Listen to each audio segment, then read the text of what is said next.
Welcome to the Salmon Runs YouTube. Enjoy the video.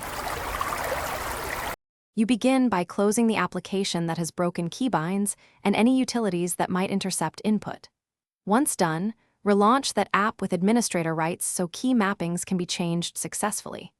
Make sure the keyboard is physically connected and working. Test keys in a text editor to confirm.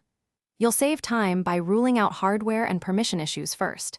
This is why you started here, not later. Now move to the app's input or hotkey settings to edit bindings directly. You now reset specific bindings that misbehave. In the hotkey menu, use the reset or delete option, then reassign the key sequence one at a time. While doing this, check for conflicts. An identical shortcut elsewhere will prevent the bind from firing. Make sure to include modifiers deliberately. Sometimes the operating system grabs Control or Alt combinations.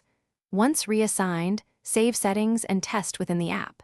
If the app supports profiles, toggle profiles off and back on to force the new mapping to load. Finish by removing external interference. Quit Overlay, Macro, and Input Manager apps, then reboot to clear locks on key events. Update device drivers and the application to ensure compatibility. Sometimes cached config causes stale bindings, so clear cache or reset to defaults if the option exists.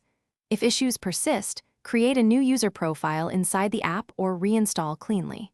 Troubleshooting tip: if a bind still fails, test another keyboard and check OS-level ease of access key, remapping to rule out system-wide overrides.